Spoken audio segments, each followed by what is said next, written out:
ना आज 20 सालों बाद रमेश अपनी दुल्हन नैना के साथ अपने गांव के अपने पुराने घर आता है। सभी लोग बहुत खुश थे। रूपा भी अपनी बहू का स्वागत करने में लगी थी।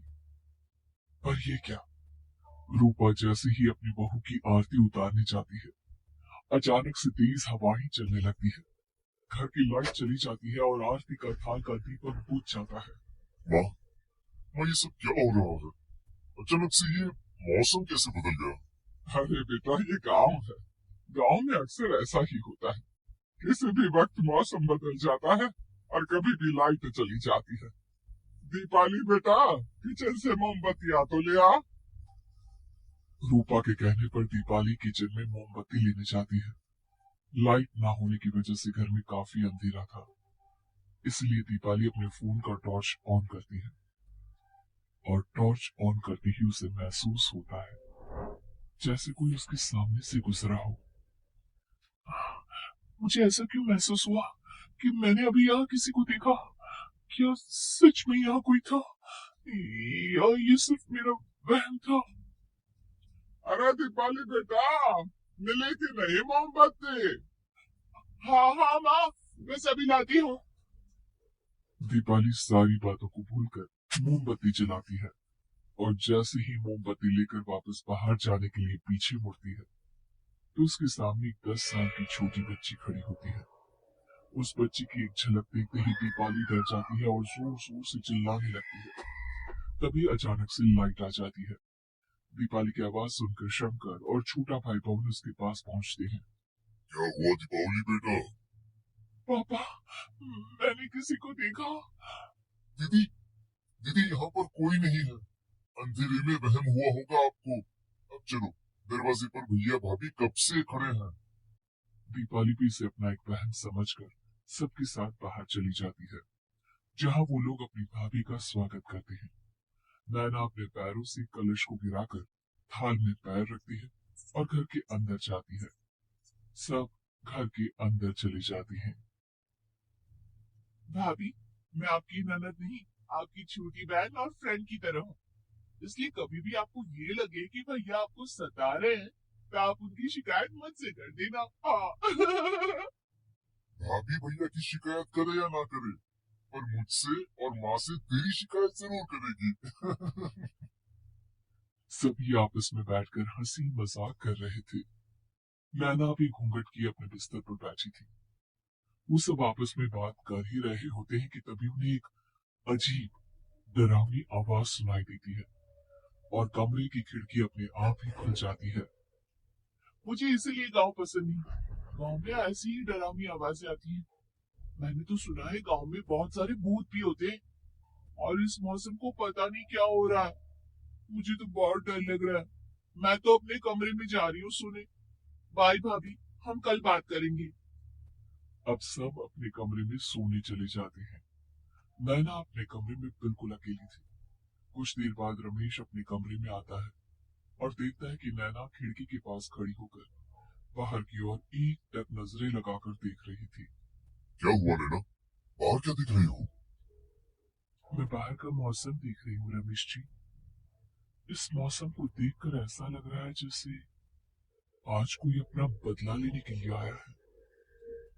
तुम क्या बोल रही हो, मेरे कुछ समझ में नहीं आ रहा। और वैसे भी रात काफी हो चुकी है, अब हमें भी सो जाना चाहिए। चलो। इतना बोलकर रमेश सोने के लिए बिस्तर पर लेट जाता है, पर नैना अब भी खिड़की के पास ही खड़ी होती है। रमेश की सो जाने के बाद नैना अपनी सास के कमरे में जाती है और अपनी सास के पास बैठकर रोने लगती है, जिसे सुन सास की नींद खुल जाती है। बहू, अरे क्या हुआ बहू? रात को यहाँ मेरे कमरे में बैठकर रो क्यों रही है? मम्मी जी, आपने मुझे क्यों नहीं अपनाया? आपको पता है, आपकी वजह से मुझे और मेरे परिवार वालों को गांव वालों के कितने ताने सुनने पड़े। मेरी बहू नहीं है, आने दो। मम्मी जी, मैं आप ही की बहू हूँ। आपने मुझे अब भी नहीं पहचाना? इतना बोलते ही नैना की आंखें लाल हो जाती हैं। वो जोर जोर से हंसने लगती है मौसम का रुख बदल जाता है। कमरे की खिड़कियां और दरवाजे अपने आप ही खुलने और बंद होने लगते हैं। देखते ही देखते नैना हवा में उड़ने लगती है और वो अपनी आंखों के इशारे से अपनी सांस को भी हवा में लटका देती है। तेरी वजह से मुझे और मेरे घर वालों को ताने सुनने पड़े। तुझे जो पाप किया है, तुझे उस पाप की सजा मिलेगी और अब तेरी इस गलती की सजा तेरा पूरा परिवार देगा। इस तरह से नैना बड़ी ही बेरहमी से अपनी सांस को मार डालती है और आराम से अपने कमरे में जाकर सो जाती है। अगली सुबह जब घर वालों को कमरे में रूपा की लाश मिलती है तो उन लोगों के पैरों तले जमीन खिसक जाती है। कल तक माँ बिल्कुल ठीक थी, फिर अचानक ऐसा क्या हुआ रात को कि माँ हम सबको छोड़कर चली गई। सारी गलती मेरी है। बेटे की शादी की खुशी में मैं ही रात को घर वापस नहीं आया और चला गया अपने गांव के दोस्तों से मिलने। अगर रात को मैं अपनी रूपा के साथ होता तो शायद शायद आज वो हमें छोड़कर न जाती। घर में शोक का माहौल पसर गया था पर नैना को इस बात से कोई फर्क नहीं पड़ रहा था और ये बात कहीं ना कहीं पवन को भी समझ में आ रही थी। अब ऐसे ही कुछ दिन बीतते हैं और 1 महीने के अंदर ही अंदर शंकर की भी मौत हो जाती है। पहले माँ छोड़कर चली गई और अब पिताजी। क्या हो गया है हमारे घर को? पता नहीं किसकी नजर लग गई है। भैया ये घर सही नहीं है। हम जब से इस घर में आए कुछ न कुछ बुरा ही हो रहा है। हमें यहाँ से वापस शहर चले जाना चाहिए। जहाँ रमेश, दीपाली और पवन का रो रो कर बुरा हाल था, वही नैना अपने कमरे में बैठी आराम से मेकअप कर रही थी। दीदी, दीदी मुझे तुमसे कुछ बात करनी है। मुझे लगता है कि इन सब के पीछे भाभी का हाथ है। पवन तू ये सब क्या कह रहा है? तू होश में तो है ना? अगर भैया भाभी ने तेरी ये बकवास बात सुन ली तो उनके दिल पर क्या गुजरेगी? तू भाभी पर इतना बड़ा इल्जाम कैसे लगा सकता है? दीदी आप खुद ही देख लो ना। हम जब से इस घर में आए हैं सब कुछ बदल गया है। शादी से पहले नैना भाभी ऐसी बिल्कुल नहीं थी, पर अब वो किसी से बात नहीं करती। ज्यादातर अकेले अपने कमरे में ही रहती है और कभी उनसे बात करो भी तो न जाने कैसी अजीबोगरीब तरह की बातें करने लगती है। तू पागल हो गया है? आप समझती क्यों नहीं है दीदी? देखो ना, हमारे घर में मौत का सिलसिला शुरू हो गया है पर भाभी को कोई फर्क नहीं पड़ रहा। वो अभी भी मेकअप कर रही है, आराम से खाना खा रही है। और दीदी आपको पता है, जिस रात माँ की मौत हुई थी ना, उस रात मैंने भाभी को माँ के कमरे में जाते हुए देखा था। पवन की बातें सुन अब दीपाली के मन में भी शक पैदा होने लगता है और वो इस बारे में रमेश से बात करती है।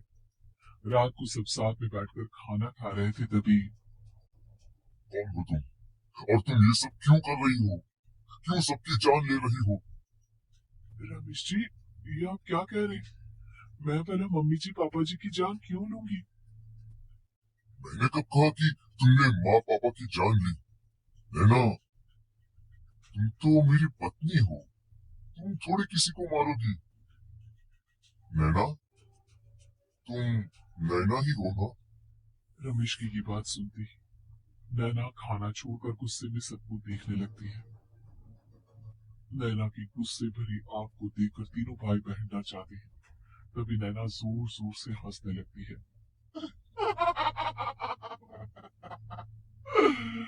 मैं ही तो हूँ, आपकी पत्नी गौरी।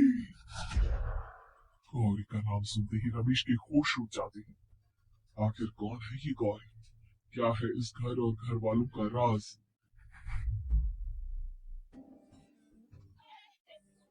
हमारे दोनों बच्चे एक साथ कितने अच्छे लग रहे हैं ना? हाँ, कितने अच्छे दोस्त हैं दोनों। बस बड़े होने के बाद भी इनकी ये दोस्ती बनी रहे तो बच्चे कितने खुश रहेंगे। मैं क्या सोच रहा था कि क्यों ना हम अपनी दोस्ती को रिश्तेदारी में बदल दें। मैं अपने बेटे रमेश की शादी तेरी बेटी गौरी से करना चाहता हूँ। इस तरह हमारे बच्चे भी हमेशा साथ रहेंगे और हमारी दोस्ती भी रिश्तेदारी में बदल जाएगी।